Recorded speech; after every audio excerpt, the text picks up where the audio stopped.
Do Arsenal need a 25 goal per season striker?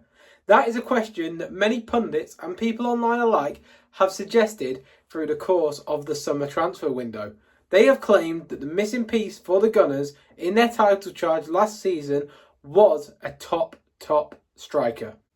The simple answer is I simply do not know if a striker of that quality would get us over the line. The reason being is quite simple. We were only 2 points away from Manchester City last season without a top goal scorer. Yes, they had Haaland, and the people arguing for a striker for Arsenal will say, well, with a top scorer, you would have got that gap over the line, you would have won the title. So, we don't know. However, there are two connected questions to this. Do Arsenal have a player of the ability that can score 20 to 25 goals? And connected to that is, how good is Kai Havertz? There are three main reasons that I have said why people claim that Arsenal need a top striker. These are to change the course of a match, to disrupt a deep block, and to make the difference in tight contests. Now, these three situations are things that Kai Havertz has recently addressed. We were 1-0 down to Southampton. Who popped up with a big goal? King Kai, striking the ball cleaner than I've ever seen him strike a ball, in off the post. Granted, it was in sort of a middle height, but still, great goal. In the game against PSG, a massive game. Who breaks the deadlock in that time? Kai Havertz. He gets up bravely against the keeper Donnarumma and heads home to give Arsenal the 1-0 lead. So he is certainly showing up when we need him most in big games. Havertz's big 6'4" frame will provide a nuisance for any defence, especially deep blocks. Getting the ball into that target is great, especially with a player like Kai, who is very good at winning duels and heading the ball. Now, while it remains to be seen if he can score 25 league goals in a season, probably we'd look at potentially saying no to the answer to that question. He is definitely a major impact forward for Arsenal and definitely one of Arsenal's most important players. Ignore the fact it's Kai Havertz, look at his attributes. Let's describe his pros and his cons. So, pros. He is very good in big moments within games.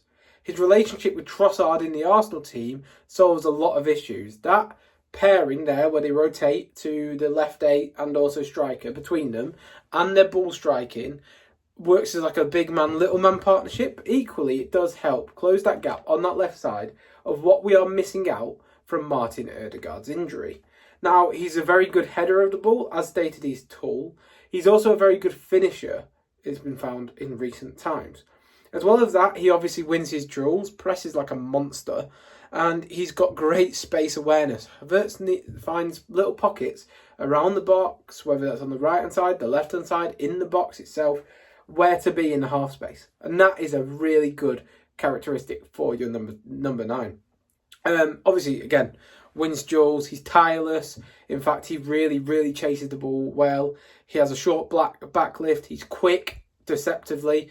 He's really good at running in behind, at timing those runs in behind, and he is very strong. So, yeah, they're all great positives for you on number 9. Now, you may be asking, and this is a simple question, what does Kai Havertz lack as a forward then?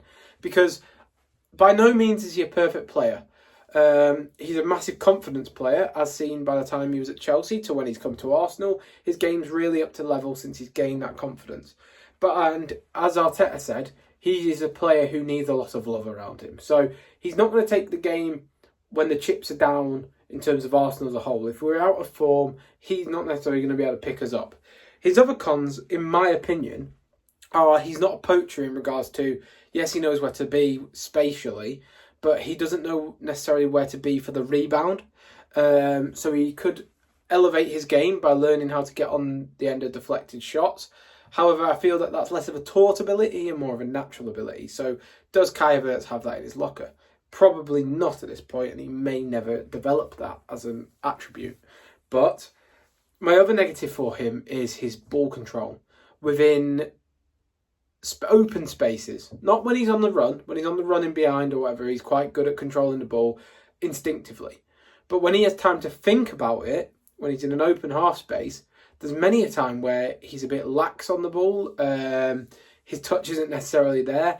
And that's unfortunate, but that I think is just a system of the player in terms of he is someone who acts on instinct more than acts with a thought in his mind. Whereas Ødegaard, if you give him the ball in a load of space, he will control it perfectly. And then maybe a bit of weight transition. What I mean by that is when he's running a certain direction, if he's to do a quick turn, sometimes because he's already leant this way, the momentum takes him down, and I think that's more because of the size of his body. With all that in mind though, these are signs of a top forward player, whether that be in the number 8, whether that be in striker, whether that be in wing. I know he plays his best work at Arsenal in that number 9 role, which is much to the detriment of Gabriel Jesus, who doesn't seem to be in the team at the moment. To answer the question whether Kai Havertz can score 25 goals, you have to look at his best ever goal tally in a season. Now, his highest goal tally was 20 in a season for Leverkusen in the 18-19 season. That was 17 goals in the league in that season. For me, whilst I think that Kai Havertz is a top professional, I am unsure he can hit 25 goals in a league season. But that reaches the question. People say Arsenal need a striker who will get them over the line in terms of goals. But what I will say is Arsenal's system doesn't need that. Kai Havertz is the perfect player for Arsenal right now in terms of the system. You look at how we play. It's built around 3 or 4 players getting 10 to 15 goals in the season. Last season, Trossard hit 12 in the league. Kai hit 13. Saka hit 16. Nelly only hit 6 with him going increased in form as of late. Obviously, he's got 2 goals recently. He should be able to improve on that number. The season before last, he did hit 15 in the league. So, with that elevation of Nelly, especially, you can imagine Arsenal's attack going increased in numbers, definitely, in terms of goals scored. So, he scored 5 less. Arsenal last season scored 5 less than Man City in the league. We were the second top scorers. So do we need a 25 goal per season striker? Probably not. But do we need a clutch player when the chips are down and the game's arguably running against us? Absolutely. And there's no reason that can't be Kai right now, as seen by his performances, for example, most recently against Southampton. In a shorter form words, what I am trying to say is that Kai is the perfect player for the Arsenal system. I have doubts whether he will be a 25 to 30 goal striker. In fact, I don't think he will be, but I don't think he needs to be. And I believe Kai is definitely good enough to lead Arsenal to a Premier League title this season. 2 points over the course of the season isn't much at all. In terms of refereeing decisions that can change the course of a season, 2 points is nothing in terms of a game. But I believe this squad of players can win it this season, and I believe that Kai definitely can lead this squad of players to the title. So, Kai's versatility, you've got to look at it as a positive. He can play centre mid, he can play striker. That is a positive, not a negative. It's not an issue in the slightest in the build-up of the squad. In fact, it adds different solutions. His relationship with Trossard's brilliant, and it causes havoc for defences, especially at the moment. He's seemingly taken a step up this season, and I hope he continues progressing under Arteta. And for me, Havertz is now one of Arsenal's most influential players. So, to answer your question, Kai Havertz, is he good? Obviously, he's a very good footballer. Is he an issue? Absolutely not. If you're still of the opinion that we should sign a striker, fair enough. I'm not going to try and change that. Do we need a striker who scores 25 goals a season? Again, I can't answer that. If Osimhen comes up in January, will I back it? Obviously, you would back signing a player of that goal-scoring ability. But, in my opinion, Kai Havertz offers enough for the system. He's a good enough player. In fact, he's a very good player, and he's arguably underappreciated in the landscape of football. And I think he can go up a level to be a striker that can provide Arsenal with a Premier League title.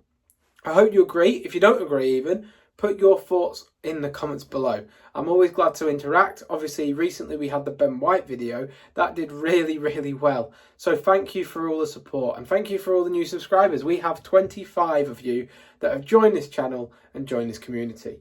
If you want to discuss more or see more from me, please be sure to hit the subscribe button. It'll be very much appreciated. Thank you for watching, and we'll see you next time. Goodbye.